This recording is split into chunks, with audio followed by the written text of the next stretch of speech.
Didn't leave it up. Oh, but I know that. What does Jesus mean when he's talking about pure in heart and poor in spirit? Well, let's get into it. Because in Greek, the word pure is katharos. It means clean, clear, uncontaminated. But here's what's fascinating. It was mainly used to describe water. Water that perfectly reflects what's above it.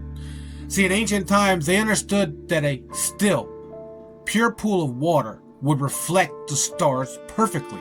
It would see the heavens.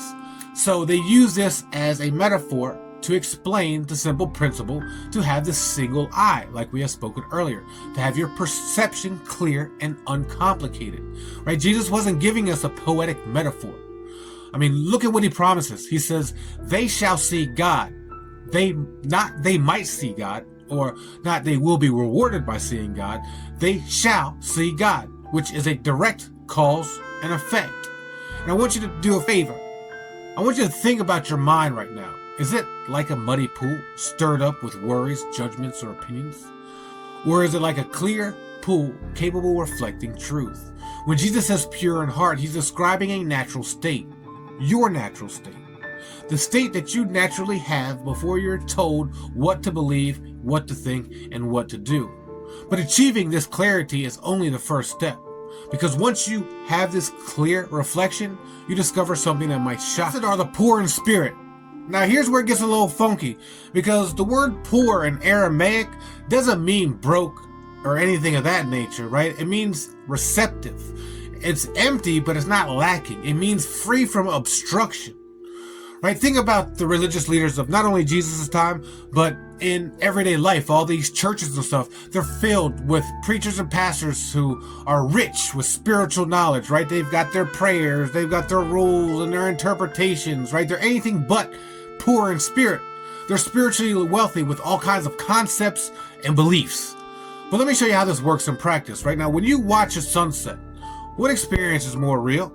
The immediate direct experience of its beauty, you know, the beautiful colors and all that kind of stuff that you're experiencing right then and there, or the thoughts about what this sunset means, like, oh, well, we're together, so now it means we're romantic if you're watching it with somebody else, or what the sunset causes, right? All that. Well, now the planets are about to start going into their certain stage, or what other people have said about the sunset. Oh, you know, so-and-so said that this thing is great and that thing is great. See, this applies to everything spiritual as well, because when you pray, are you experiencing a direct connection, or are you just following a mental script of how you think prayer should be?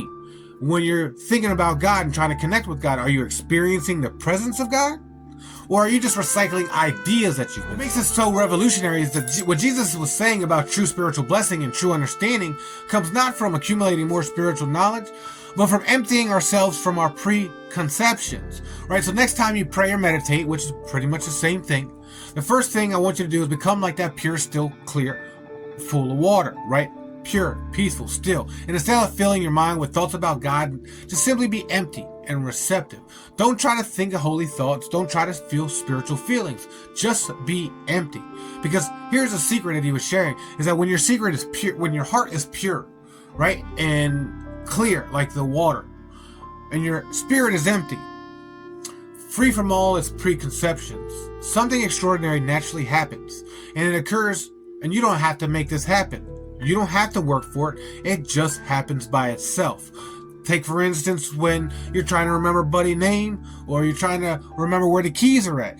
As soon as you start looking for them keys, and you start trying to really think of what old boy's name is, you can't get it. But as soon as you stop looking for that thing, or stop trying to find that thing, all of a sudden it magically just kind of comes to fruition. And it's the same thing here. Now, I want you to share in the comments what you feel this means, how it affects you, and like, follow, comment, subscribe for more Bible deep dives. Now, I want you to share in the comments what you feel this means, how it affects you, and like, follow, comment, subscribe for more Bible deep dives. Now, I want you to share in the comments what you feel this means, how it affects you, and like, follow, comment, subscribe for more Bible deep dives.